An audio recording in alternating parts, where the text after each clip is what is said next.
This is a full in-depth course of my operating system that is built for a real estate investor. I've been doing this for 15 years, flipped over 300 houses. I own 150 rentals, and I do it as a solo operator. How, you ask? It's because of the operating system that I'm about to present to you guys. I've spent the last few weeks thinking about exactly how I could present this to you in a way that you could copy and paste for yourself. And here we go. So this system has really 5 phases. Even built a little website for you guys so you could follow along visually. I'll link that up, but it's on my solohouseflipper.com website inside of the Flip Brain, where you can also find all kinds of other content, as well as you can talk to it. You can ask questions. Okay, so the operating system map, there are 5 phases. There's dump, process, activate, command, and focus. All right, each one of these steps are very important. And the first section starts with what I call the choke point. All right, so you have millions of different things that come into your world every single day. There are to-dos, ideas, new business ideas, things that a contractor tells you, things that your CPA tells you, your attorney, things that you watch on a video, things that you read about on X or Twitter or whatever. And you want to remember all those things. You have emails that come in, phone calls, text messages, Slack messages, Discord messages. You have files, you have mail, you have maybe you've sent out mail and you have calls coming in about people that want to sell their house. You have wholesalers that are presenting deals to you. You have new deals that are on Zillow that you want to follow up with. You have your bills. You have bills that are maybe coming to you, bills that need to go out, and you have taxes, et cetera, photos, videos. Ugh, right. Yes, so many things. This is the freaking fire hose. Okay, now, this is the way that I think about it. All right, I'm not a very smart guy. Hopefully I'm not dumb, maybe average, maybe a little bit above average. Okay, but I think about it like this. What this system has allowed me to do is it has taken, think about it like you're on a 4-lane highway and it's a traffic jam. Okay, it doesn't matter if you're sitting there in a Ferrari. All right, super brain, right? It doesn't matter if you're sitting in a Ferrari, you're not going anywhere. Okay, but if you are able to clear the path, clear one of those lanes. Doesn't matter if you have a rusty old bike, you're going to go a lot faster than that Ferrari. My brain is the rusty old bike. I can go farther and faster because I've cleared one of the lanes. And that's what the system does. So those million things, that is the traffic jam. All right. And my goal is to get them into what I call a choke point. Okay. We're going to continue with some analogies here because I like to watch Yellowstone. Cool show, right? And so I'm thinking about cattle herders.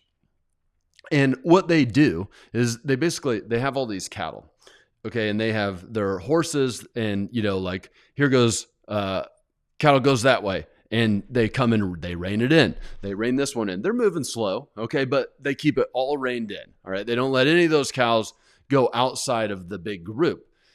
And, that's kind of the way that I see managing not only your real estate business, maybe other businesses, also your life, is I'm just trying to keep it all reined into this big herd, okay? And then I push it forward into, as you watch the show, they have the gate inside of their, fenced in area, and they are herding it into that choke point, the gate, okay?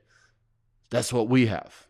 I'm going to take all of these million things, like I was showing you. Okay, we have, I just gave you some examples here on the website. I'm going to force it down into the choke point. And the choke point is my inboxes, right? There's a few inboxes. I wish it could be just one, but it really can't. Doesn't make sense. So the inbox are one, and the most important one is a task keeper. Task keeper is... for me, it's Todoist. That's the one that I use.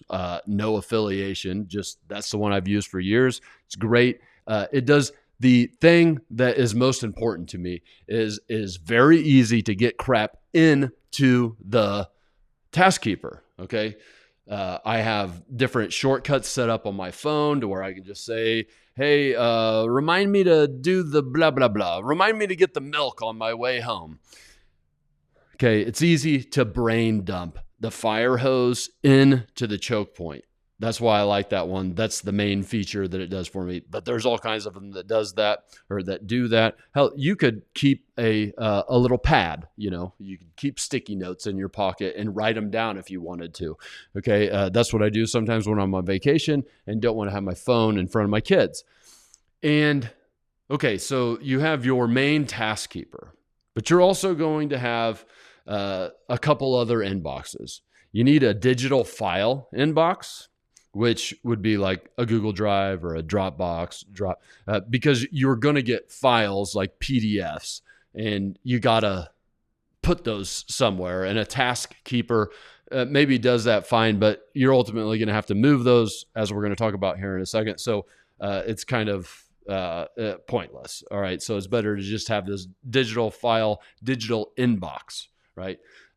Because the whole point right now is we are just putting things into our choke point. We're getting all the cattle into the gate. We're not doing anything with them yet. That's the next step. Okay.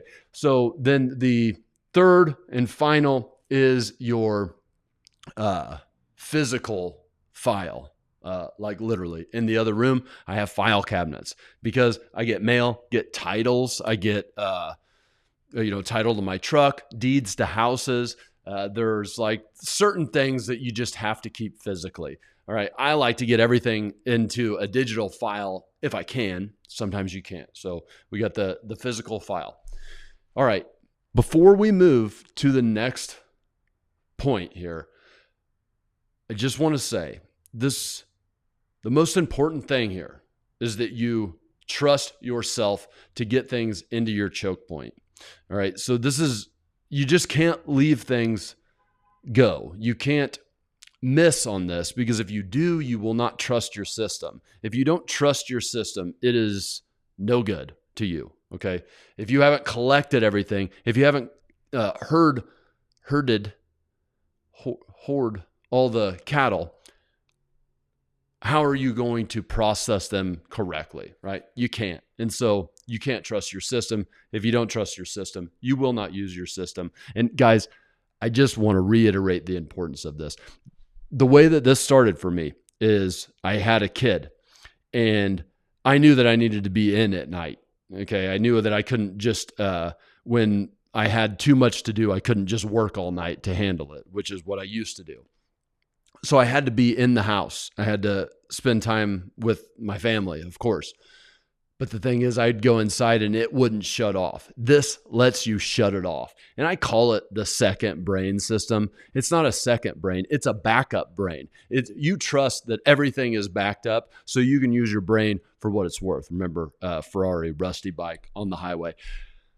So the collection point, okay, I set up things like in my Gmail, there's an option to move things to Todoist. So I look through my emails on certain time points, which we're going to get to all that in the activate section. But there are automations where it's simple to just move this thing. I'm going to have to process that, moving it to my inbox in Todoist. I do that with everything. Everything gets pushed to my inbox, to the choke point. Now we can process it. Now, processing is about structure and organization. And everything breaks down into 7 different places. There's only 7. And the first one is where most of them go, all right, which is the trash. And because remember, you are just trying to get everything into the choke point, into the inbox, into the brain dump. And so I need to be absolutely non-judgmental about what goes in there. I will write anything down. Keys are in my pocket. And it's a silly example, but whatever it might be that I know needs to be dealt with later, I put it in the choke point. And a lot of times I'll read it. It's an idea that I had, a thought about the world, whatever, a quote. And I look at it in the processing times, which we're going to get to that. That's how you activate the system. But I look at it when I sit down to process and I'm like, what the hell was I talking about? This is stupid. Trash it. All right. Same thing with your email inbox, for instance. Most of the things in there, you're like, I don't care about this. Don't care about this. Archive. Because if I can archive it instead of delete it, I probably will, just in case, but don't get hoarderish here, guys. It's important to think of the traffic jam, the freeway. Hoarder means you've created your own traffic jam. You're trying to free up the highway. Okay. So trash it, delete it, archive it.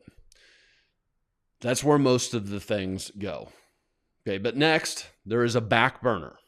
Okay. This is something that I want to remember, but I don't need to do anything with it right now. It's something for later. Now, if you're a follower of Getting Things Done by David Allen, his book somewhere over there on my shelf, one of the first productivity books that I read, and it's great. That's how my system actually originated. So there's some roots there, maybe a lot of roots. Back burner, he would call this a someday maybe. I will do this someday, maybe. Yeah. And that's what this file is. And, you might start your system by just having a back burner file. And I say file, like for Todoist, for me, it's a project. But anyway, you have a back burner, and then you'll probably over time, you'll break that down into multiple back burner files that are topic related. Let's see, I have quite a few topics. So these are getting into personal things as well, but this could be business related. Newsletter. Okay. Been thinking about making a newsletter. So I have a lot of different ideas that I've dumped into there over time, but this is not something that I'm working on right now. I have courses, maybe different course ideas that I've thought about, or video ideas that I've thought about. I have a recruiting pipeline in my someday maybe. These are people that I've run into that might be good for this job or whatever it might be. I have tax legal ideas, new businesses. I have quotes. I have software that I've run across that I might want to use in the future. Okay, these are just different sections of back burner items. I don't want them on my highway right now, but I don't want to forget about them either. That's what a back burner is. Now I have my unforgettable. Now this might be confused with back burner, and sometimes they do cross over a little bit, but these are more like reference files. Okay, the reference files and keeping things. So like I said, you have a physical and a digital file cabinet. That's what this is. Okay, the unforgettables are like titles, deeds, photos, videos. They're just think of unforgettable as your Drive file or Dropbox box, your virtual drive, iCloud, or your physical file cabinet. That's what I mean by unforgettable. Things that I don't want to forget. Other things go into my back burner, and like old articles, websites that I want to come back across. Those are in my back burner. Okay, now the important part of the structured 7 is delegate, do, rocks, and divisions. Delegate is that if one of the items in my inbox, when I go to process it, in my choke point, is that I need to talk to John about this maintenance cost that I found. Okay, so I'll have a tag for John because he's somebody that I talk to often. And I would put that in my delegate folder, and I would tag it at John. There's more to it than that. Okay, there's sections inside of delegate, which is agenda, pending, ongoing, or back burner. So this thing that I need to talk to John about, that's an agenda. All right. Now, when I talk to John about it and I say, hey, John, there's this expense, and he says, oh, well, I don't know what that is. I'm going to have to research it. Okay, cool. Now, all right, so you're doing that, right, John? Yes, I'm doing it. Now I push it to pending. It was agenda. Haven't talked to him about it yet. Now I talked to him about it. He's accepted the duty. Now it's pending. Okay. And let's just say that turned into, okay, now John is responsible for all maintenance things. I've decided this is a new thing. He's not my property manager, because if it was my property manager, that would be expected already. This is a new thing. For whatever reason, John is now responsible for all maintenance stuff. That would be ongoing for me. Now, every time I talk to John, I want to remember that he's responsible for the PM stuff now. Or it could have been that it was an agenda. I want to know about this maintenance thing. But then when I look at it to go talk to him, I'm like, you know what? That's not really important right now. That's a car on my highway that I don't really need right now. So I put it into back burner. And in the next section, activate, I'm going to show you how you pull all of that stuff back up at the right time. Okay, so you get it. Agenda, pending, ongoing, back burner. And then I have the tag of John, because every time I talk with John, I'm going to pull up his tag and I'm going to look at all the things that I need to talk to him about. Okay. And that is how I never forget anything. All right. So that's delegate, right? Because a lot of times what you do is you talk to the other person and you say, hey, let me know what you find out there. And that's it. You let it go to die, right? Because you expect that John will come back and tell you. Well, then what you're counting on is that he has a personal productivity system, an operating system that will bring things back for him. Yeah.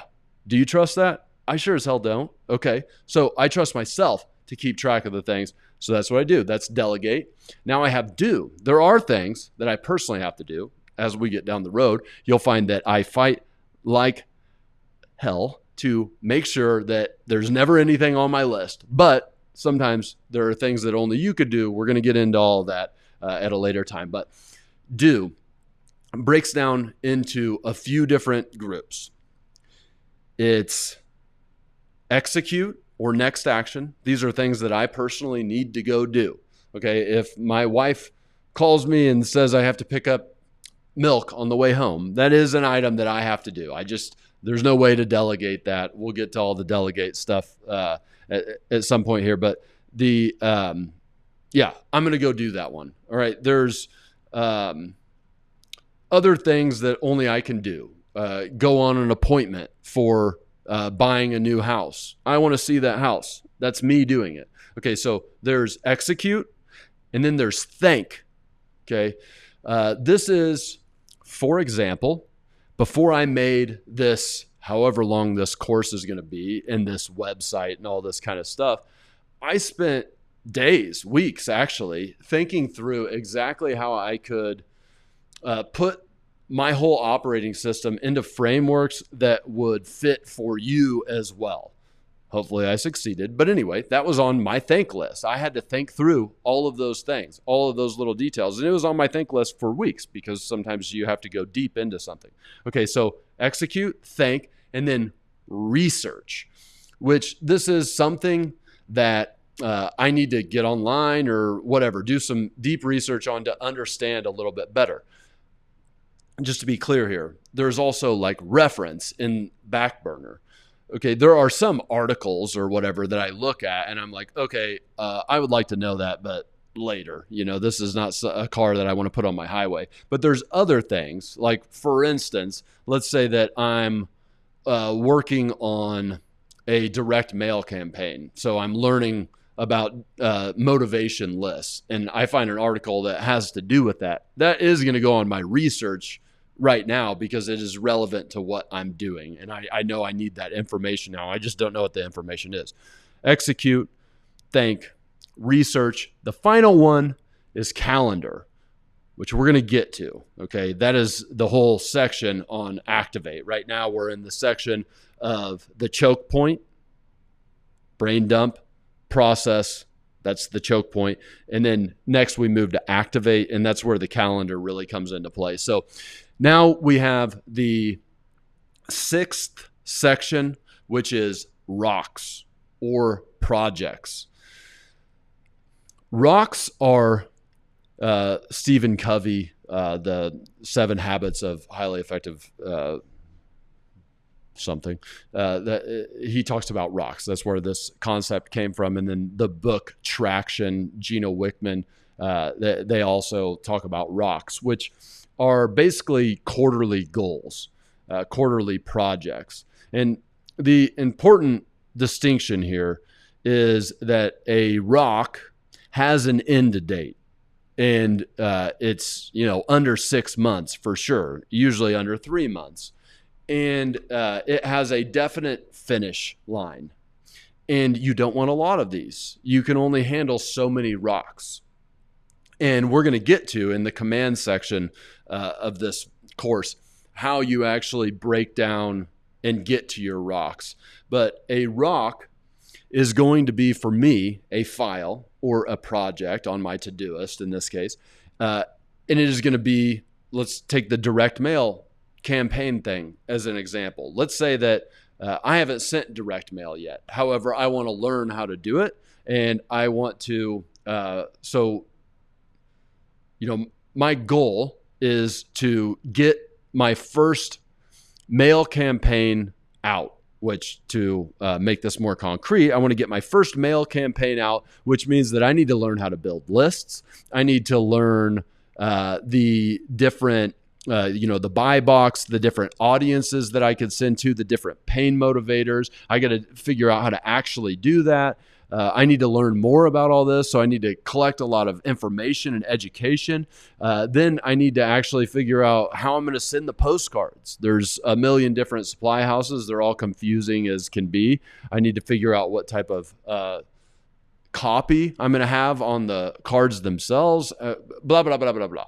Got to figure out all that stuff. Plug right there, by the way. Sorry. Homebasemail.io is a website that I'm working with that is actually going to do all of that crap for you.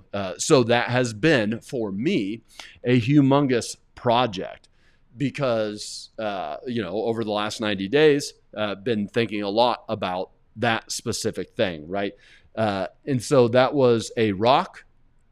That is what rocks are for, but you can only have so many because you want a rock to take up your brain space. So you think deeper and deeper and deeper about it. Okay, so inside of a rock itself, I have a similar to the delegate way to process this. I have agenda, which is basically my brain dump inside of the project, the rock project.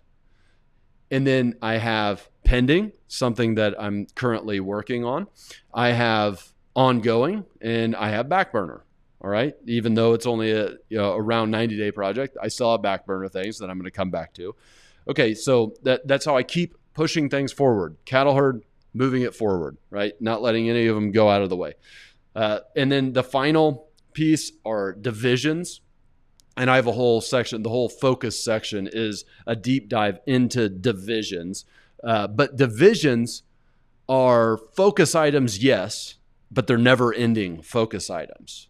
So for us as real estate operators, these divisions would be like jobs, which is project management, actual renovations that are going on, houses that I'm buying and refinancing and stuff. Those are jobs. I have another division, which is deals. That is me sending out mail campaigns, following up the CRM that I use to follow up, getting houses to the closing table, the financing, all that kind of stuff. That's what I track in deals. And then I have ops. This is general operations for my company. This is finances. This is, we're going to get into everything that is. That's my capital asset management. This is me managing the property manager, my landlord reviews. We'll get into all that stuff, but that's what divisions are. And one other thing, if you own other companies, as I do, a property management company, a mechanical, electrical, plumbing company, a construction company, we have a real estate brokerage. Okay, each one of those is its own section inside of divisions, right? And the point here is these kind of move off of my Todoist. They're too big to handle in just Todoist. There's too much going on. So they each have their own system. A lot of times they're Airtable databases that we've built. As I showed you, my home base is where I keep my deal stuff mostly. And you will have separate things. And sometimes rocks do become divisions. But the point is they get built out more. A whole section on that.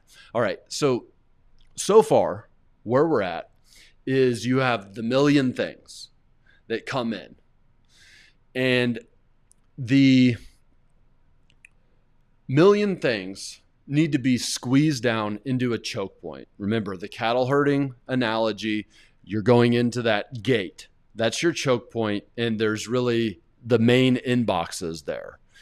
Your to-do keeper, your digital drive, and your physical drive. And from there, from those inboxes, then you spread things out into the 7 different process structures, right? The trash, back burner, unforgettable, delegate, do, rocks, and divisions. That's where we're at right now.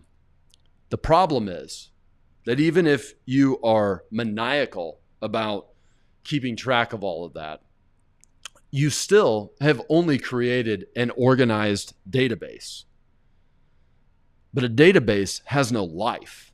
It doesn't bring the things in front of you that you need to deal with today, right now. And that's where we get to the activation. This is how you breathe life into that database. And this is what truly does the thing where, all right, I believe that small business owners, we are successful because we have a brain that works in a special way. You're able to recall things and remember things. And it's partly because maybe you have a superior brain for remembering things like that or recalling them. Or more likely, it's because you're fighting your ass off like your life depends upon it and you have to remember things. And so your brain's constantly going. I think that's probably more the case. So you lay in bed at night and your brain is always going. And this is, going back. I had to do this because that's what happened. I'd go in my house and instead of spending actual focused time with my family, I was spending time in my brain, and I'd lay in bed and I'd spend time in my brain. So what calms that down is having the system you trust. And we started with, making sure it's in an organized structure, but I want to make sure, because even, it's like, I know my wife's birthday is March 13th. Okay. But sometimes it's March 13th and I forgot that it's March 13th. So even though it's organized and in a place and on my calendar, I still forgot it. Not because I forgot the birthday. I forgot that it was that day. Dang it. Okay. So that's where activate comes into play. Okay. Activate puts the things in front of you, just the things in front of you that you need right now. And that way, you get all the other cars off of the highway and it's just the things in front of you that you need. Hitting hard on those analogies, guys. All right.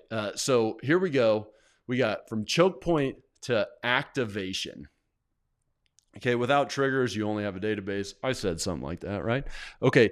I only have 6 of the structured items here because obviously trash, we're not activating anything with the trash. You throw it in the trash and it's done. It's great. Cars off the road. So there are 3 systems that bring things back into your world. And I mentioned one earlier, which is the calendar. But this is important that I see a lot of people's calendars and it's like a friggin' mess. They got all these things that tentative things. I might do this. all day. Like, I threw that on my calendar because I got to do that today. And it's like, well, dude, those are cars on the dang highway. Okay. And so my calendar, and hopefully yours after watching this, is absolutely sacred. So things have to fight to get on the calendar. And I'm talking about your actual calendar with the days and the times where you add events into there. The only things that get on my calendar are things that I agreed with somebody that I have a phone call with somebody at 2:00. It's at 2:00. That means that I told you I'd be there at 2:00. Therefore, it does go on my calendar because I have to be there at 2:00, and it ends at 3:00. And I'm out of there at 3:00, by the way. Okay. So you are absolutely a slave to the calendar. However, it is sacred, and you don't let just anything on that calendar. And that's it. I mean, it's that simple. The calendar part should be fast because you don't put things on there unless they absolutely belong. I just want to beat that into your head. Okay. Next is a date keeper, let's call it. Okay. So for me, I use Todoist, and I have a project called Calendar. And in the project calendar, I have 3 tags. Okay. And these are the 3 different ways to handle a date. There's events, there's reminders, and there's audits. And just want to tell you guys that on this website, if you're looking at it, solohouseflipper.com, it's on the Flip Brain, and it's in the course curriculum under the operating system. But anyway, if you go to the download key, okay, I put all this stuff in depth. I didn't want to put it on the main pages because it's just a lot of information. I also put like a workflow library, like all the crap that you might have to do. It's exhaustive, so I tried to keep it off of the main. I was trying to keep the cars off the highway, okay, but I wanted to put them in a parking lot somewhere. With the analogies. Okay, the Todoist got the calendar, project, and inside of it, 3 tags: events, reminders, audits. Events are, I told you that I'm going to go by that house today and throw a lockbox on it. Okay, so you're counting on that happening on Wednesday. Okay, that is an event. Okay, I said that it would happen on Wednesday. I'm not putting it on my calendar because my calendar is friggin' sacred. But I need to remember that I need to do that day. It doesn't matter if I do it at 11:59 p.m. or if I do it at 12:01 a.m. It just needs to happen on that day. Okay. So that's an event. Got to happen on a specific day. You agreed to that day. Also, this is where I put to call back my wife's birthday, my kids' birthdays. That way it pops up in my Todoist every day. I look at the calendar. We're going to get to that in the next section, how to command all of this stuff. But the point is that it's coming back when it needs to come back. Okay. So I look at my calendar every day. I look at my date keeper every day, and I know what is in there for today. All right. Next are reminders. Okay. Reminders are a little more loosey-goosey than an event. All right. For the most part, no, not for the most part, every part, a reminder does not have to happen on the day that you put it there. If you're a GTD guy, a lot of times people would refer to these as ticklers. You want to tickle your brain to remember something. Okay, so just imagine this. I put everything into my choke point, and a quote comes up. A quote that I read on some, an X post or something, and I liked it. So I threw it in there. And then I go to sit down to process it, and I'm like, oh, wow, that makes me feel good. I could put it in my reference, my back burner, and it would sit there to die. Or, but we do actually look at those. We're going to get to that. But I could sit it in the back burner where it's static. Or what I could do is say, you know what? I want to remember that like 40 days from now. I want that to hit me again. It might come at me right when I need it. So put it in the calendar at reminder, and I set a date for 40 days from now, or every 40 days, let's say, if that's what you want to do. And I have a lot of things like that. I have, for instance, there's a video of when I proposed to my wife, and every 60 days I have that pop up for me because it, reminds you of things that are important. And I have quotes, I have motivational things, I have thoughts that I had. For instance, this morning I was having a thought that I wrote out about what mental toughness means. And, there were a framework of 4 things that make up mental toughness. And I liked that idea, and I want to continue to work on that later. It's not really a car I want on the road right now. So I set a reminder for 90 days from now for that to pop back up. We'll see what I think about it right then. Okay. And then finally is the audit calendar. This is an asset that you continue to build over time. It becomes more and more and more valuable. And basically what it is they are things that need to happen on a reoccurring basis. Taxes are due. Okay. Taxes are due. And, for me, we always extend them out to the end of the year. But I need to file an extension. So April 15th, I think, is the normal date. But I'll set a reminder not a reminder, sorry, I want to use the right words. In my audit calendar, I'll set a date at audit for a month before that, file extension. Okay. And it's reoccurring. Every year that pops up. And, things come up that you miss. Maybe you have an insurance audit. Maybe you have I have to audit websites that are up to make sure that they're working. I have to audit analytics. I have to audit my mortgages. I have to audit my properties that are being rented. I go and meet with the property manager once a month. So those are all audit calendar items that they keep building over time. And also what I do is so remember earlier, we talked about the delegate tab, and we talked about, at John. I have at John for this thing. Now, when I'm on the phone with John, I automatically pull up his tag and I look at other things that I need to talk to him about. Okay. But I need to remember to never forget John. So John and I might have, what I would do is I would add let's say weekly or, once a month, John meeting on my audit calendar. And that way every week or every month that comes up, now I know to go look at his tag. Okay. Now it could be that John and I actually physically meet every Tuesday at 9:00. Then I would have John on my calendar, because calendars are sacred and it's only if you've actually agreed to a time. So you get it.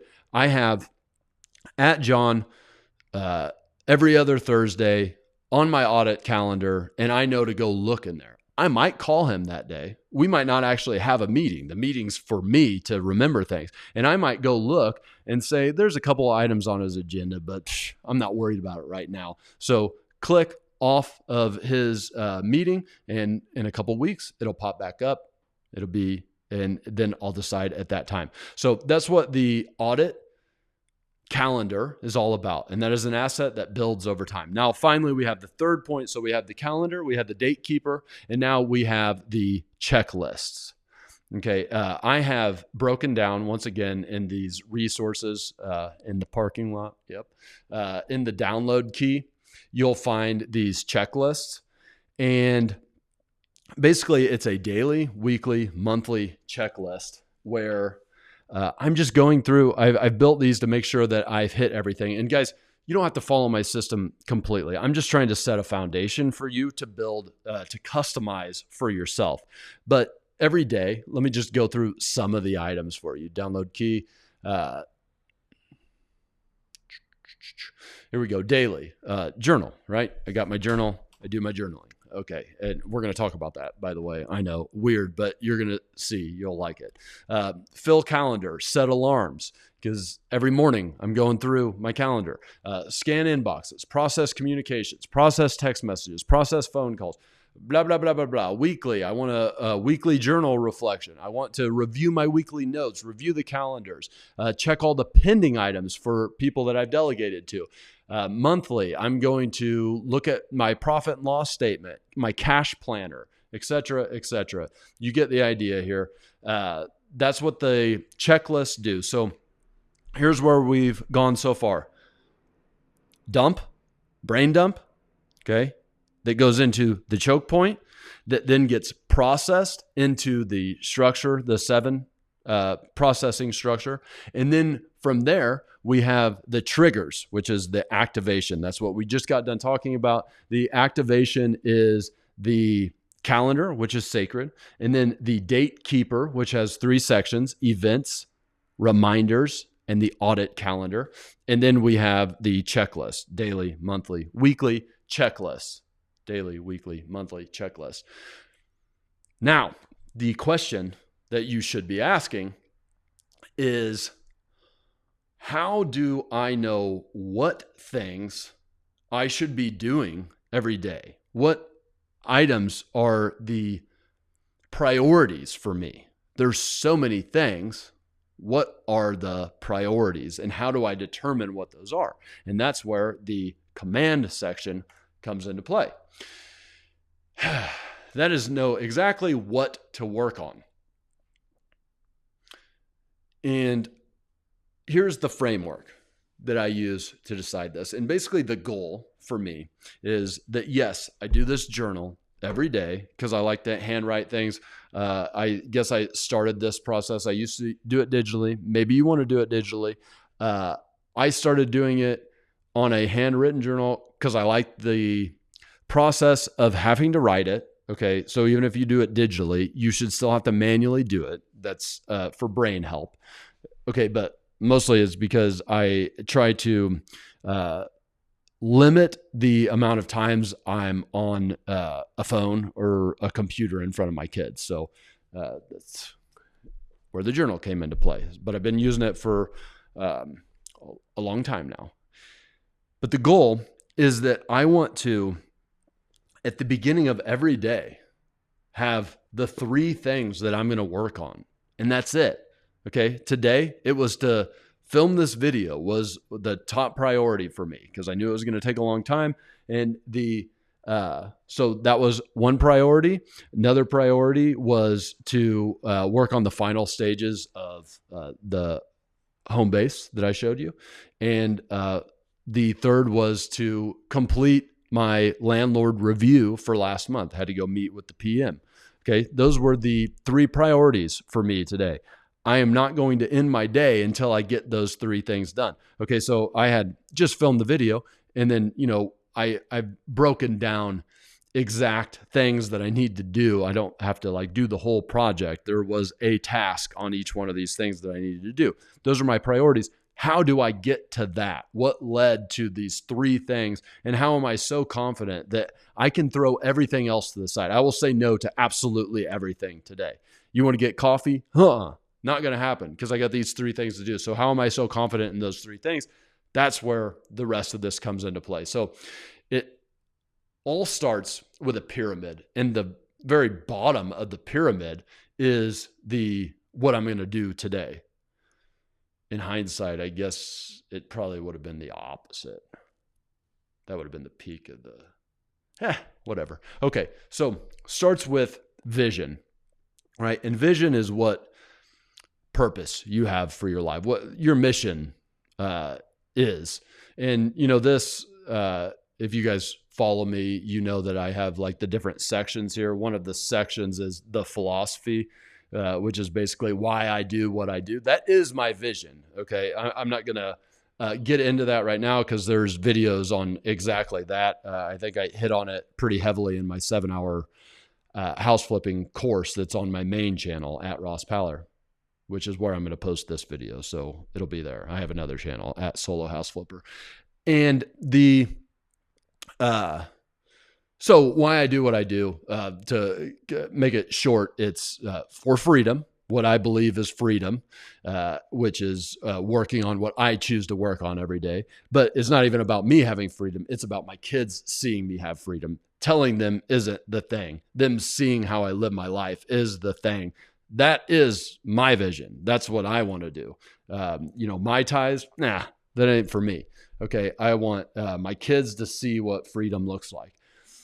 Okay, so that's the vision. Lots of different things that lead into that, right? And that's what we're going to talk about here. And actually, you'll see that I have like different sectors and subsectors that I've broken things down into as the map for how I'm going to set the things that I'm working on. Okay, but a vision is kind of ambiguous. All right, there's not necessarily concrete goals there. It's hard to define the what my kids seeing freedom is, right? Now, some might argue that you could have concrete goals. I don't think you need them. I think that basically we're, ships lost at sea, and all I need to do is have like a port that's somewhere in that general direction. I'm not going to go straight there. I think that's too type A. I think that causes too much stress. So, I'm going in that general vicinity, going that way over there. Okay, and that's good enough for me. However, we do need to get more concrete about, the zigzags. So the first thing is the moonshot. Okay, and that is, if you're a fan of Jim Collins and I forget his main book's name, but anyway, he talks about the BHAG, the big, hairy, audacious goal. This is like a 10 to 20 year goal, concrete, that I call it the moonshot. Okay. And that's what that is. I'm going to set a tangible outcome. I want to own 300 rental properties. I don't want that, by the way. I want to own less rental properties and make them higher quality over time. But, that might be a moonshot. And I'm actually going to have a moonshot for each one of the sectors that we're going to come. All right. My vision is all encompassing, but everything below the vision, I'm going to have per sector ideas, because that's what's going to lead to the whole thing. All right. So then I have checkpoint under that. This is like a 3 to 5 year, very concrete goal that I have per sector. Once again, we're getting there. And this is metrics. This is what it looks like. So if I was using that same example, I want to have 100 rental properties. Okay, that means that I'm bringing in this much in rental income. I have this much in mortgages. I have a property manager that is doing these things. I have these are like generally where the properties are, what neighborhoods they're in. This is what I do every day. That is a clear checkpoint. It's very concrete. Concrete, not meaning exactly that, you expect it to be exactly that way, but you've really like defined the vision in your mind. Okay. And then based upon that 3 to 5 year checkpoint, that picture that you have in your head, then you have a yearly goal that brings you into that checkpoint. So you see how everything's building upon each other. This is ultimately how we get to what I do today. Is the moonshot, the vision I spend like weeks thinking about. And the moonshot, same thing. You're thinking about this a lot. Checkpoints, you spend a day or a week, off and on thinking about it. Yearly goals, same thing. The yearly goals are based upon the checkpoint that you trust, that you've spent the time thinking through. Okay. And you'll revisit that once a year or whatever. But then you have your yearly goals per section. Okay. Per sector. Sorry. And then you have your rocks, yearly goals. That's about a year. Okay. And then you're going to have a quarterly rock, right? Going back to the structured 7 things. These are where the rocks are derived. Okay, so from there, we have the journal. And that's where we get into, breaking this down more, this is constantly changing. So everything above the journal, I have stored digitally because they don't really change. I sit down once a quarter and really think through all the rocks and all the things and think what I'm going to focus on for the next 90 days. And I write those down, but they're not changing. Okay. The other stuff I'm referencing a lot, as you're about to see. But I've referenced the sectors often, and I want to break that down for you. So here is the way that I see it. Now, I know that you guys are here to learn how to be better real estate investors and house flippers. And maybe some of you are here for my experience in business in general, but I know that you're not here for like personal stuff. But I got to say that I don't believe in work-life balance. Okay. I think that if you really want to separate those things, you probably pick the wrong work to do, because work and the struggle and growing towards something is part of life. Life and work are the same thing if you've chosen the right things. Got a whole lot to say about why real estate is that thing. But anyway, that's beside the point. But the point is that as we go back to the analogy of the cars on the road, whatever way you want to look at it, okay, don't take this as a negative, but working on yourself, working on your being a better family man or being a better spouse, those are cars on the road, whether you like it or not. Okay. And so you need to balance those things with your business goals.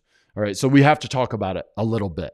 Okay. Because it's all in the same thing. When you sit down to write out your vision, obviously it's going to include personal and family goals. In fact, I hope that is the reason that you're doing it all. And the business and the finances and the wealth is all just a vehicle to help you get there. The sectors: self, family, tribe, finance, and business. Those are the 5 sectors that I think about every time I sit down to write my big goals. Okay. So in each one of those sectors, I have my moonshot for each one of those that all combine to make my whole vision. And, all the way down the line, the moonshot, the 3 to 5 year checkpoint, the yearly goals. That I look at each one of the sectors, and I even look at each one of the subsectors, not because I have to set a goal for every single one of them. Okay. But it is to make sure that my brain is not missing anything. Same thing. The cattle herder, the sheep herder. I just am always making sure that I haven't left anything behind. And so that's what we're doing here. The sectors. So you have self, you have mind, body, soul. Body, that's, working out, being fit, nutrition, being flexible, whatever your thing is, being a supple leopard. That's a book, by the way, if you don't get it. It's about flexibility and stuff. But okay, that's body, physical. You have mind. I'm thinking about knowledge there. How many books have you read? What's your goal for reading, for getting smarter, for putting more brain juice in there? And then soul. This is soul, spirituality. Okay, this is if you're a Christian, did you do your how many prayers did you do?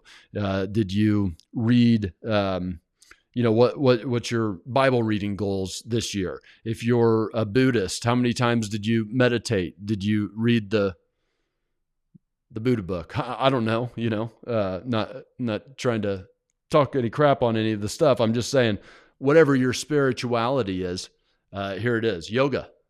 If that's your soul, do it. But this is where you might set your goals. Once again, the goal doesn't have to be a hard set, got to do this, type A. If I don't do this, I'm not sleeping. It's just got to be a port that you're setting out for. Okay.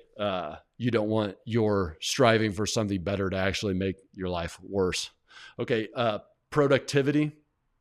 Here we are. If you're watching this, I know your goal for next year, right? And then creativity. This is part of self. Could be a hobby, I guess, if people have those. But music, yeah, I play music. Creativity, that I might have a whatever, want to write some songs or whatever your creativity direction might be. Once again, don't have to have a goal set for every one of these, but you need to make sure that all the cattle are in the group.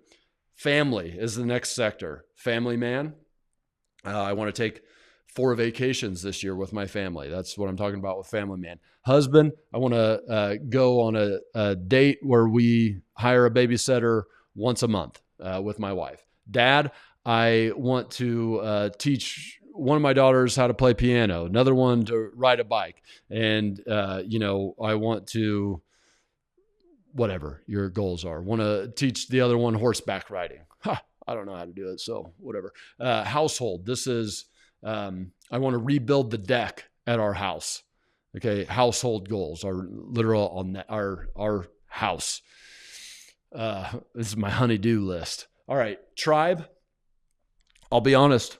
I don't set goals for this one very often, but I want to make sure that everything's accounted for. But you got son, brother, friend, or it could be daughter, sister, friend. But you get the idea. Business partner. As an employer, you have goals. As a community member, maybe you have some volunteering goals. Maybe it's your church. Maybe it's a group that you hang out with. Whatever, your community. And then there's philanthropy. Philanthropy. Giving money and stuff, if that's what you do. Not talking bad on it, just saying. That's what I mean by that. Okay, finance. Now we're getting into the big ones, right? Finance, real estate goals. That's pretty self-evident if you're on here. These are my goals for real estate. And usually I have a lot more there than I have anywhere else. Okay, personal budget. Maybe you have budgeting goals. Maybe you want to get your family on a budget. Maybe you want to set line item by line item and use YNAB. You need a budget app. General finance, because I needed a catch-all at some point. And then other investments, maybe your stock market. You like to put some money in the stock market. Maybe you like some whole life insurance plans. Maybe you like, maybe you're a 401k or an IRA or a HSA, or maybe you're a SEP person, whatever. Got it. You get it. Next, business. Okay, I talked about this a little bit. These are basically directly in line with the divisions. Okay, jobs, deals, ops, and companies. All right. So for me, I have jobs, deals, ops, and then each one of the companies is what I have to look at when I'm going through this. Okay. So those are the sectors. That's how I'm breaking down my moonshot, my checkpoint, my yearly goals, my rocks, and ultimately my monthly, weekly, and daily priorities and other. Okay, so we have a pre-month and a post-month. Same thing with weeks, same thing with days. Before the day starts, after the day ends. Now, I'm giving you all of the stuff here, guys. I'll be honest, I go through peaks and valleys. Sometimes at the end of the day, do the post-day consistently, the post-month, post-week. I don't always do it. In fact, I'm not doing it right now, but I almost always do the pre. Okay. I like to set the priorities and make sure my direction is right for the day, week, and month. But sometimes I don't review my stuff very well because, we all get lazy sometimes. Hey. All right. But anyway, before the month starts, here are the things that I look at. And ultimately what I'm trying to do with the month is just set priorities. And usually, you don't want to have more than 8, maybe 10, depending on if some of them are smaller, but don't go crazy here. Like really try to do less than you think you can do. I know this Elon Musk would hate me for that, but it's like if you fill it up too much, you end up doing things really crappy. Okay, we're not building SpaceX here. You're trying to build your real estate empire. Okay, but you can do things well. Whatever, I'm off it. priorities. I'm going to set 5 to 10 priorities for the month. And to do this, I'm going to look at a few different spots. I'm going to look at all my sectors and my subsectors. I'm going, to make sure I've collected all the cattle. I'm going to look at my last month review, which we're about to get to. I'm going to look at my rocks that are already set, right? Because my monthly goals are obviously based upon my rocks. That makes sense. And then I'm going to look at my yearly goals. Now, I should trust that my rocks were set upon my yearly goals, but I'm looking anyway. That's what I do, so be it. All right, so the last month review. After I look at all this stuff, that's how I set my priorities. Now, last month's review. At the end of the month, you sit down and you go through your highlights and accomplishments for the month. You feel good about yourself. It helps highlight, what you've done to make sure that you're on the right track. Where do you come up with all that stuff? How do you remember 30 days of highlights and accomplishments? You're going to be shocked by this. Well, you look at the week, because at the end of every week, you're going to write down your highlights and accomplishments. And where do you get those? Guys, craziness. At the end of every day, you're going to write down your highlights. And that's where you do it. So at the end of the week, I would be looking at all the days and I would say, oh yeah, I remember when Cash, my son, when he did the funny spinning thing. Wow, that was a great moment. Boom. Great example. He did something weird this morning. That's why I was thinking that. But okay, highlights and accomplishments. We're back to the post-month review. Highlights and accomplishments. Then there's the biggest learning. Okay, so after I look at everything that has happened over the month, so I'm like flipping through the weeks and such, and I think, what is the biggest thing that I learned? I write that down. Okay, so I know, rocket science here. Biggest improvement, what I need to do to get better. Big one for me, I think I've mentioned it quite a few times on this video alone, is I noticed in my daily reviewing of myself that I pull out my phone in front of my kids often, and I don't think that gives a good signal to them. That is something that I personally need to improve. It has made my list. Okay, and then the one thing to focus on next month. A lot of times that comes from the thing that you need to improve the most. But, I like to gear it down into one thing, because I might have like 4 or 5 things that I want to improve. But one thing. Okay. That's monthly. Weekly. Okay. Pre-week, I'm going to set my priorities, usually like 5 of them, guys. It's only a week. All right. And they are always going to be a subset of my monthly priorities, which were almost always a subset of my rocks, which were almost always a subset of my yearly goals. You get it. So what I'm doing at the beginning of the week is I'm looking at my monthly goals and I'm saying, or my monthly priorities, and I'm saying, oh, okay, this week I need to bite this off. This week I need to bite this off. And I might not have one for all 8 of the monthly priorities. I might think, you know what? One of the monthly priorities for me was to send mail to 5 new neighborhoods. So I got to work all that out. But truly, I can do that in a few days. I just need to put the focus on it. So this week, that's not making my list. It will make my list next week. You get the point? Okay. Next is personal growth. Okay, this is really like the self sector. All right, it might be like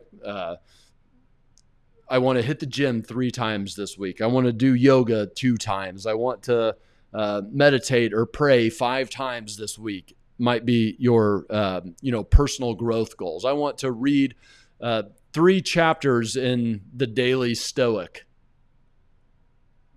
That was a bad example. I just picked a book off my shelf. That's actually a daily reader, so they don't have chapters. I want to read all 7 days of the Daily Stoic. Yep. There you go. That's a personal growth goal. Relationship growth goal. I want to do 3 online piano sessions on my phone with my daughter. Gosh, don't want the phone in front of them, but that app is really cool. All right. So I want to set up a babysitter for a date night with my wife, relationship growth.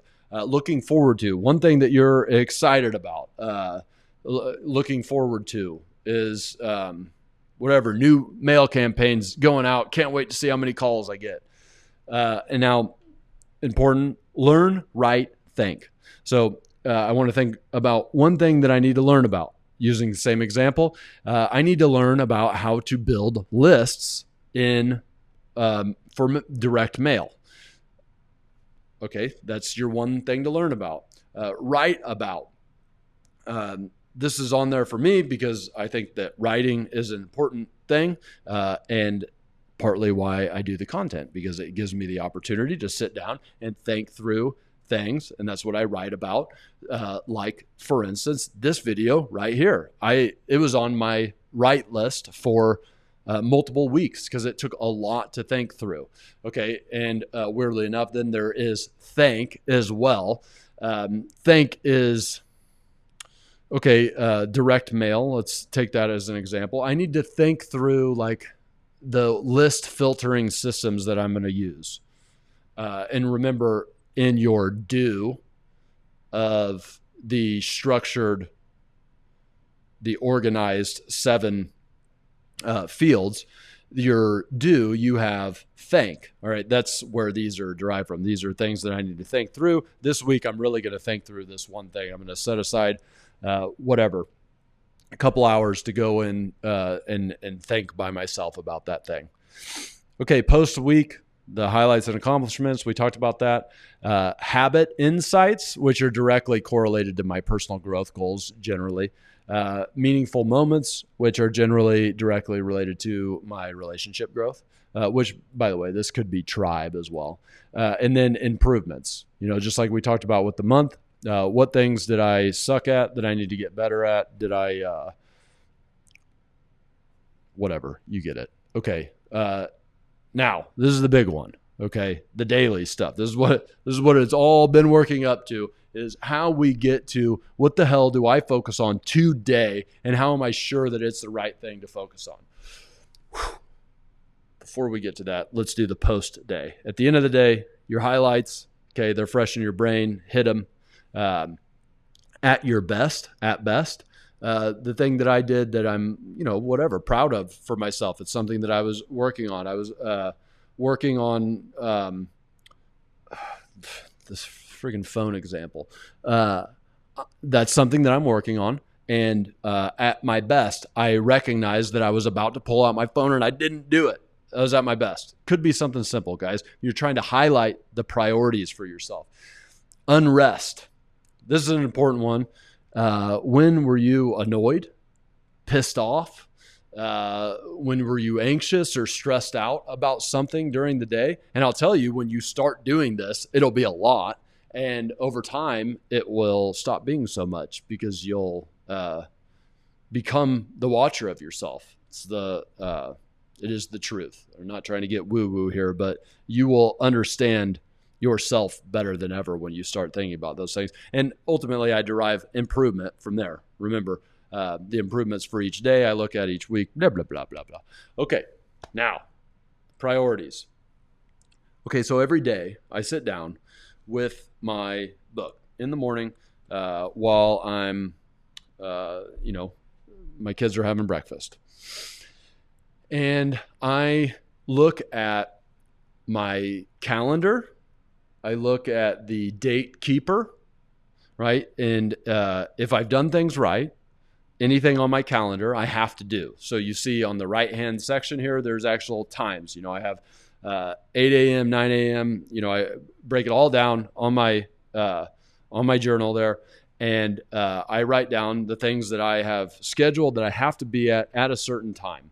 And then I start building the rest of the day around that. Next, I look at my date keeper. All right. Remember the reminders, the events, and the audit calendar. Okay. Those things I need to make sure there's nothing else, because some of those are very rigid. Some of the reminder stuff I might push out further, or I might ingest right then and there, or I might ingest later in the day. But from that, I determine if there's anything that can't be moved that day. And if that's the case, then at that point, I might put it on my calendar for the day. Okay. I've left it open until now, but now I'm saying I'm going to do this thing at this time, or I just set it as a priority for the day. And then I'm going to go through my weekly priorities, and I'm going to see, is there anything that I need to get done today to, meet this weekly priority? There it is. That's how I get to the big 3 things that I do every day. That's how I get to my daily calendar. And at the end of it, I freaking know that what I'm working on today matters to my big plan because I've taken the time to sit down and think about it. I also, I write down 3 things that I'm grateful for. Gratitude is the opposite of entitlement, and entitlement is like the biggest sickness you could have.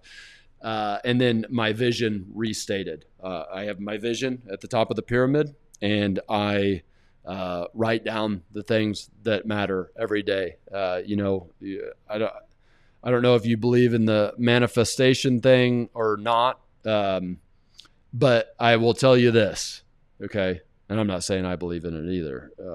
I don't know about all that crap, but I do know this for sure. You keep the ball in front of you and you keep working at it, it will come, okay? Don't stop till it does. And that's why it's important that you set aside the time to figure out what these things are, because you're going to spend a lot of energy on it. You're going to give up your life for this thing, right? And that's why we're here, because you're sure as hell not going to give that life up to somebody else building their thing on your back, okay? That's the whole point. But this video is not about why real estate and being an entrepreneur is the greatest thing possible and real freedom and blah, blah, blah, blah, blah. Okay. That is your command, okay? How you know what you should work on. And next we have focus. Okay, focus is knowing what you personally should work on and how you should work on it. Okay, and this really comes down to the divisions and how you break those things down even further. And it's ultimately going to lead into delegation, right? There's only so many things that you personally can do. And you want to focus your bandwidth because you only have so much of it, right? You want to get, once again, all the cars off the highway. And you want to make sure that you're going towards you're only spending your time on the things that you need to spend your time on.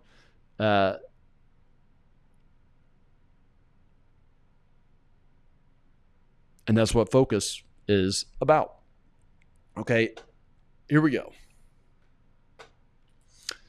Now, you've probably, if you watched my content, heard me talk about the all-weather approach. Okay, which is, the way that I see any all-weather type of planning or approach is it's like, if you can't think of anything, just go towards these. These are always going to be the win for you. And that's very true. And these are also things that you personally need to focus on because they are the hands down most important things in your business. And those things are simple. Okay. Find great deals. Find great deals. Find great deals. Okay. Damn it. Find great deals. Don't go buying from realtors. Don't go buying from wholesalers, at least not as your main thing. Great deals will make all the difference in your business. Unless you're rich right now and you just have the money to throw the extra because you want to buy back your bandwidth, okay, that's fine. I might go buy a house off of Zillow because I don't care. I just want another house. I know that I'm overspending. But if you want to grow a business, you need to get great deals. You're going to make all kinds of mistakes on the front end, and you're going to compensate for those mistakes because you got a great deal on the front end. The only way to do that is to market direct to seller yourself. By the way, I made a link in the description for homebasemail.io, and that is what it's all about. Is it's giving you access to go get direct to market sellers. But I'm telling you, I feel so strongly that that is the most important thing you could possibly do with your business, because there is no way to mitigate the mistakes that you're going to make in the next 2 sections, which is strategic scopes of work. Okay, not the HGTV dilemma, like we've talked about quite a bit. You need to have great scopes of work, and you are just not going to write that the first time. So you need the extra room going back to great deals. And then maniacal PM, project management. That is, you need to be focusing on that on a daily basis. We're about to go through exactly how I do that as that division. And then leveling up your vendors. When I talk about vendors, yes, I mean contractors a lot and wholesalers and realtors, but there's administrative vendors that you're going to work with as well. CPAs, attorneys, you might have laborers out there. You might have errand people, assistants, and we're not going to get into it in this course, but I almost always delegate to vendors. I have no employees in my real estate company because I'd rather have vendors where I'm not responsible for all the crap that absolutely happens.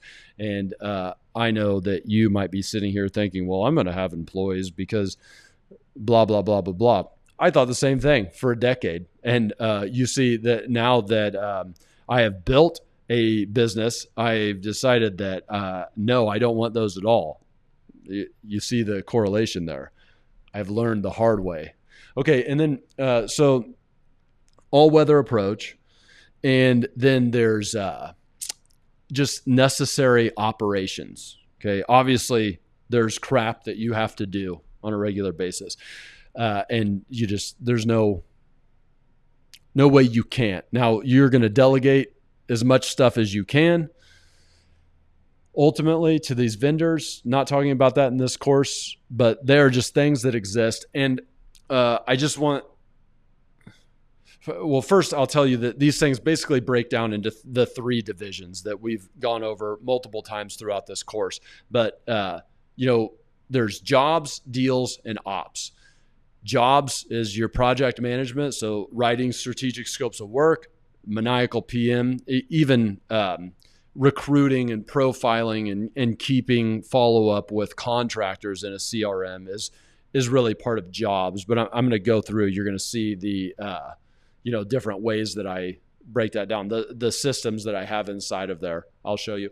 And then there's deals. Okay. That's basically organizing your marketing and then collecting the leads and following up with the calls and ultimately getting to contracts and closing. And then there's ops. This is all the admin and the obligations that you have as a business owner, a real estate investor, and a family person, a person who is a responsible adult, which I assume you are. Otherwise, you wouldn't be here.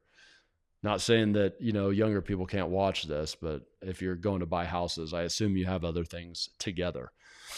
Okay, so jobs, deals, ops, those are really the what is made up of this all-weather approach.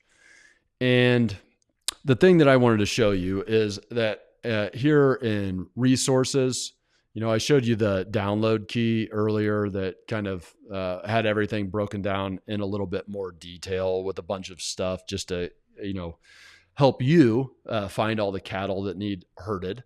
Same thing with this workflow library. Okay. You see each one of these have drop downs. So in operations, there's a bunch of different subsections: admin, intake and processing, digital and physical file management, cash and bank account review, blah, blah, blah, blah, blah. There's 13 of them. And there's even a final operations checklist to help you out here. But the point is not to overwhelm you with all the things that you might need to do. Remember, there's also jobs. There's a bunch of different sections. Also in deals, there's a bunch of different sections, hundreds of, different possible tasks or workflows or things that you need to remember to get done. It's not to overwhelm you. It's to, once again, I just want to make sure that you are able to create your own system for you to be able to see the big picture of all the potential cattle inside of this cattle herding analogy. And for you to start building this thing out. So it's to get your brain flowing, and it's not to overwhelm you. I would say that, I do have to do those things. And I guess if I was looking at it the first time, I would think, gosh, that's a lot of stuff. But it's like, one thing comes up at a time, and it gets thrown on your audit calendar, or it gets delegated away, or it gets to be to where it's not as big as it seems. It's just like a habitual thing. I'd put everything out there. So don't get overwhelmed, guys. And certainly don't let all this crap stop you from getting started in the game. Okay. Now, back to the focus. The final section. Jobs, deals, ops. That's derived from the all-weather approach. And instead of the way that we've tracked everything else in these projects or files, in Todoist or in my physical drive or my virtual drive, I have specific systems for each one of these, okay? Because they're just more complex than a simple agenda pending, back burner, ongoing. They need something more, okay? Some of them have that in addition, which I'll lay out for you here, but they need something more. For example, in jobs, okay, there's really four main things. PM planning, project management planning. I call it PM planning. The bid pipeline, job costing, and my contractor depth chart. Okay, those obviously aren't going to fit on my to-do keeper. Okay, they need something more. They need tables. They need a database. Okay, and now part of my daily, weekly, monthly checklist is to get into these things. Okay, so, actually, for me, it's an audit calendar. Every Monday and Thursday, I check the jobs databases. Okay, comes up on my audit calendar. I go do it. You get the idea. Every Tuesday and Friday, I check the ops, et cetera, et cetera. Okay, so I go in there, and PM planning is basically I put the name of item. That's column number 1. And it is, I put a few examples in here. So kitchen cabinet install, pull electrical permit, and site plan. Okay, so each item has a potential of 3 different types. It could be a job, a task, or a reference. And strategically, I put one of each in here. So a job is the kitchen cabinet install. That is a job that has to happen on the project. Which is the next column. 123 Main Street is the project. Okay, that's a job that needs to happen. Putting in trim, that's a job. Multiple jobs make up one project, right? Okay, and then there are tasks like pull electrical permit. That's an administrative task. Need to get a lockbox on the property. That's an administrative, an errand task, okay, that needs to be tracked. It's different than a job, though. A job gets a project to completion. A task is a supporting thing. Okay. And then there's references. These are akin to ongoing. It's things that I need to remember throughout that project. Every time I pull up that project, I need to remember that there's a site plan, and here it is. Site plan was the thing per project. And then I put down who's accountable for it. For the cabinet install, it's the cabinet subcontractor. For pull electrical permit, it's the electrician. For the site plan, it's my VA. Okay. And then the stage that they're in. Think of a pipeline here, and this is agenda, pending, waiting, which is a little bit different on a project. Sometimes you have to wait for something else to get done before you can actually go handle that thing. Ongoing and done. Okay. Then there's the bid pipeline. Okay, so basically, once a job is figured out, I need to get a bid for that job or a group of jobs. And, if you go to the work section in the course curriculum, I've talked about all of that stuff a lot. So I get a bid for a job or a group of jobs or a whole project if you're hiring a GC or something. And I need to keep that bid in my database.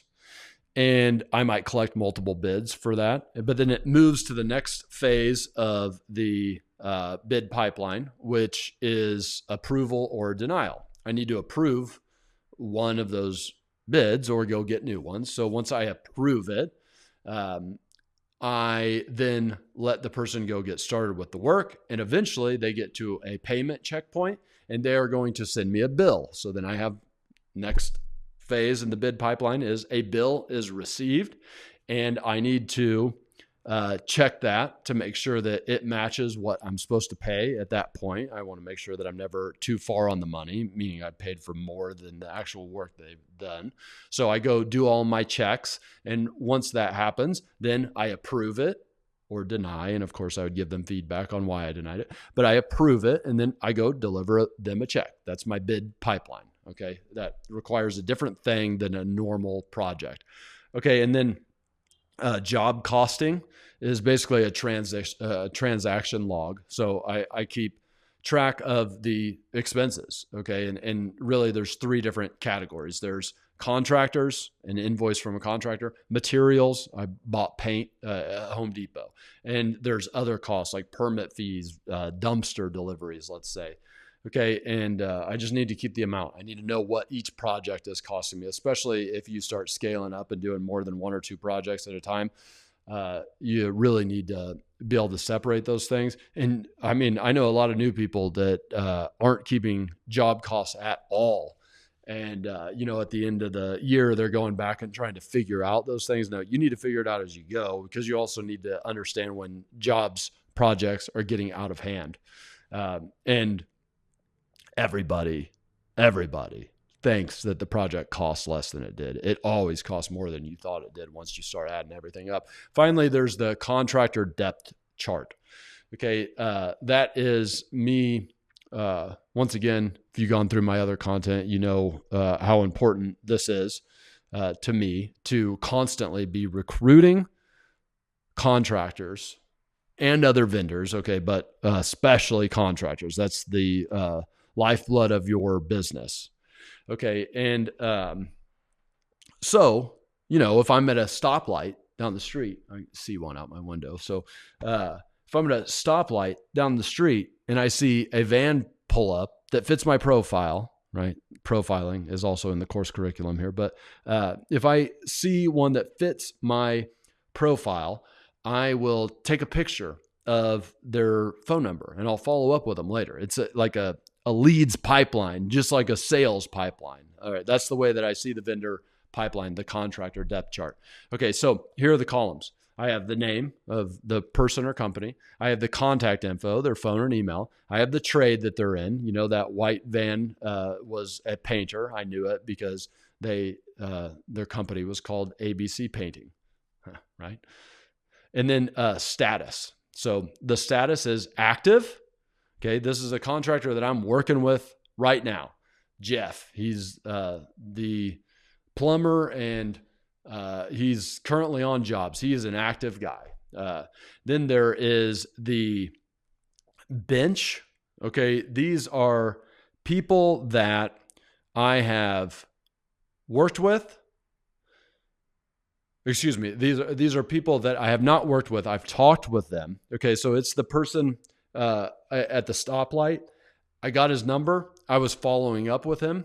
I've talked to him on the phone, but I haven't actually hired him for anything. So he's on the bench. Like, he's confirmed. We get along on the phone. I just haven't actually put him on the job yet. He's on the bench. There's one-offs. This is, I had to hire an alarm company to do this one commercial property that I bought.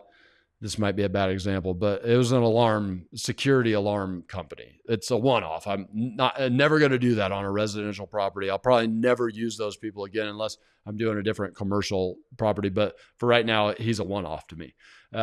Inactive just means that I've hired somebody. They were active at one time. I'm not using them right now. They're inactive. Nothing wrong with them, just not using them on any current projects. Fired, there is something wrong with them. I hired them. Didn't like them, never going to hire them again. They're my do not call list. And then I have lead. Okay. Going back to the sales pipeline. This is the van at the stoplight. I took a picture, got their information. Haven't even talked to them yet though. It's just a lead. Okay. I get a lot of those. And that's what a lead is. So those are the statuses. Also, I keep track of, do I have a certificate of insurance, COI. Do I have their W-9? Or do they have workers' comp or an exemption, which is what I need for my insurance? Most of the time you'll find that on the COI, but there's general liability and workers' comp. Side note. And then notes about the person. Okay, cool. So that's the jobs databases. It's really one database with a bunch of tables because it's an Airtable. That's how I track that stuff. All right, now we have the deals database. Okay, I want to keep track of the leads. All right, that's the most important part is the deals CRM. Want to know the owner of the property's name, their phone, email, and mailing address. That's their contact info, the target property, the one that I'm contacting them to buy. And then the pipeline. So there's new. It's a new lead. They just called me off of a postcard. There's follow-up. I've talked to them, but I wasn't able to get the appointment set up, so I'm following up with them. Then the next phase of the pipeline is an appointment. I did get an appointment set up. And then appointment got set up.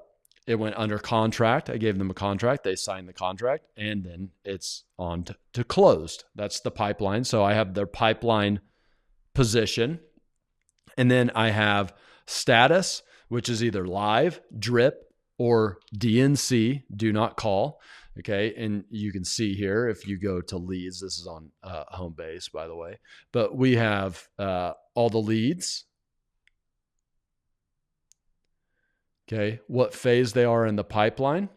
We have, these are fake people, but anyway, you can move them around the pipeline here, and we have their next contact date. This is the most important indicator is what their next contact date is. Next call. I move everything by next call. Okay. And then notes on the actual person, whatever notes you might have put in there.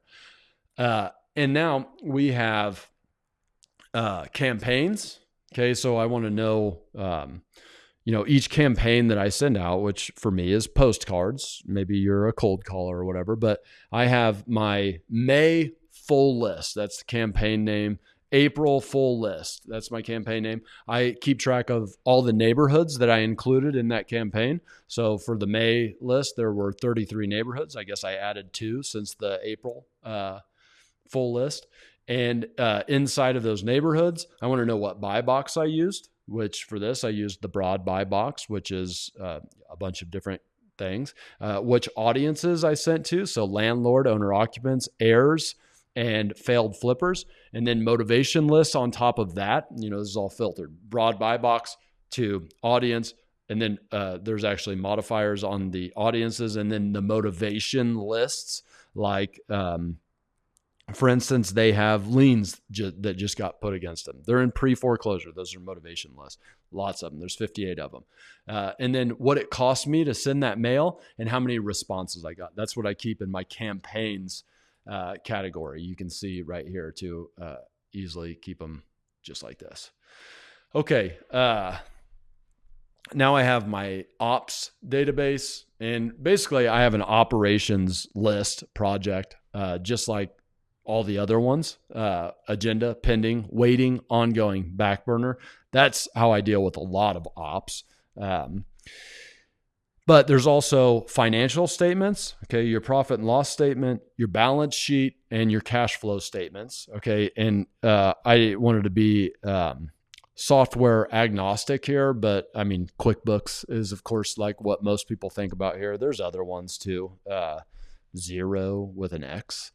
But anyway, whatever your financial database keeper is, this is part of ops. You gotta, and it's part of the checklist and such. Landlord review. Okay. There's a whole nother section that I'm going to do, a whole nother course just like this that I'm going to do for the landlord review, and also the finances, by the way, because there's a lot more to finances, like how you go out and get money, make partnerships, all that kind of crap. It's like more of a scaling thing. But anyway, also I'm going to do a full course just like this on landlord review. And, but I have a whole process that I go through to manage the manager. Okay. I'm not teaching anybody how to be the property manager themselves, But just like any vendor, even if you own the company, you need to manage the manager. Okay. Trust, but verify. So I'm going to keep it short here. Main 4 things that I look at. There's a lot more, a whole course worth. But review the financials. They send an owner packet every month. I'm going to review all that, look for anything that's off. I'm going to review the unapproved maintenance. Most of them have maintenance limits. Like the maintenance limit might be, if you spend more than $500 on maintenance, you need to let me know and get it approved first. I'm going to go look for anything outside of that. I'm also going to look at the things that were under that to make sure there's not problems brewing with the house. Okay. Yes, they do that stuff as well, but it's a once a month review. Come on. Takes a few hours.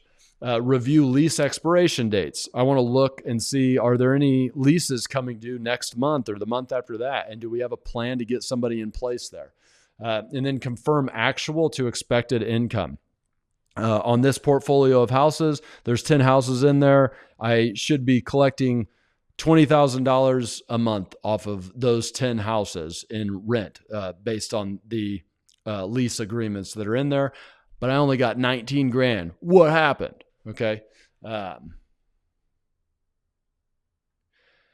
Finally is capital asset management. This is the other database. And this is keeping track of your properties. There's 123 Main Street. I want to know what I think it's worth today, what my mortgage is on it, if my insurance is up to date, what my insurance policy is. I link out to it actually. And then same thing, property taxes, when they're due, what the amount is, and then notes on the property. Obviously my databases are much deeper than this. Okay. But I'm trying to simplify for you to just get you what you need. You can build from there, get what you need and build from there. Finally, guys, are the guardrails. Okay. I wrote like 6 main rules down. Okay. But the whole point here is to decide what you need to focus your business on and your personal time on. Okay. And there are just lots of little vampires out there that just take you and carry you away. Okay. And I'm going to go through some of them because you just need to say no. Say no. Okay.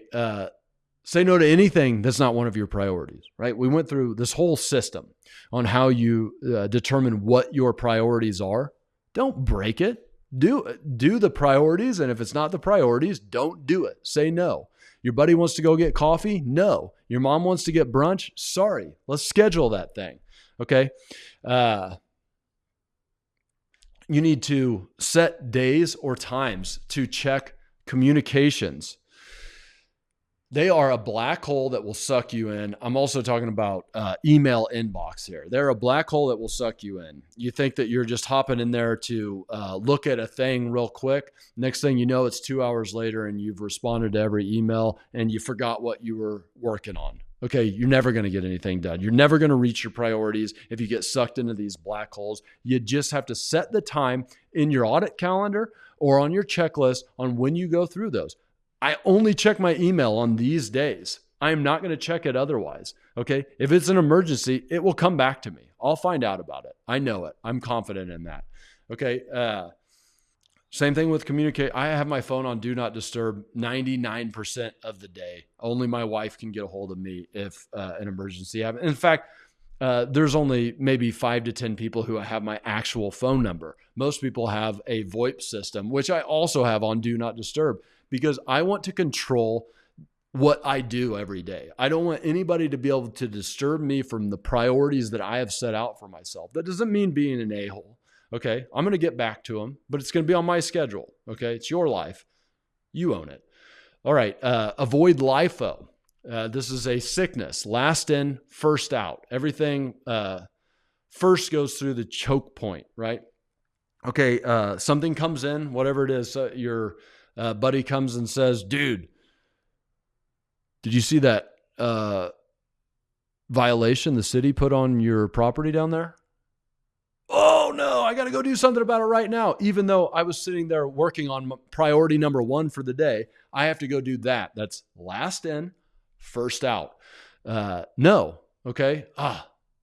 That's probably going to suck. Putting it on my list, in my inbox, on the choke point. I will process it at the time I need to process it. Okay. This is, it's going to be tough to get your mind right on this stuff, but LIFO, I mean, there are emergencies, guys, for sure. I'm thinking about them. Okay. My kid is hurt seriously, or sick seriously, or my wife. There it is. That's the list. If my house is on fire, okay, what am I going to do about it? Let me get these priorities done. Insurance will cover it, and my family's safe. I don't care. My family's not safe. It is now an emergency. Okay. You get the idea. Guys, you got to, I mean, I'm being a little ridiculous, but I'm trying to make the point. LIFO, don't let it get you. Don't let people disturb you and pull you out of Inbox zero is a freaking lie. Okay. People brag about their inbox zero, and they brag about, their Gmail is at zero. I got my inbox cleaned out, and that's like a badge of honor. And, I think, so what they're trying to say by that is they're saying, I am in total command of my inbox. And, that's the type A I am. And I think what it really says is, oh, you mean your inbox owns you, man. The only way you keep an inbox clean, the only way you keep a checklist at zero, the only way you keep your to-do list at zero is that is all you think about all the time. That means it has you. You don't have it. Okay. So set your times and do it at those times. And I guess that already led into, it's okay to leave tasks overnight, guys. It just is. All right. You probably are type A. Okay. You probably are. High achievers mostly are. And it is natural to want to do those things. It is natural to LIFO. That's probably what got you here, but you have to fight the urge because it's for something better. It's for the priorities that you've set out. You've taken time to set out. They're not responses. They're not emotional responses. They're not knee jerks. They are things that you have used your best brain to set out and figure out. And that's what you need to focus your days on. Guys, I know this is a lot. Just start by putting things into a choke point. Set up some sort of task keeper and a digital file, and just start by trying to get everything into there. And then, after you've done that for a week or so and have gotten confident in it, and you're just processing by looking at the whole choke point at that point, then go make, the 7 different files and then start putting them in there, and then just build it over time. You don't have to do everything overnight. I promise you, just a couple steps is going to be better than what you're doing, I assume, if you made it this far in the video.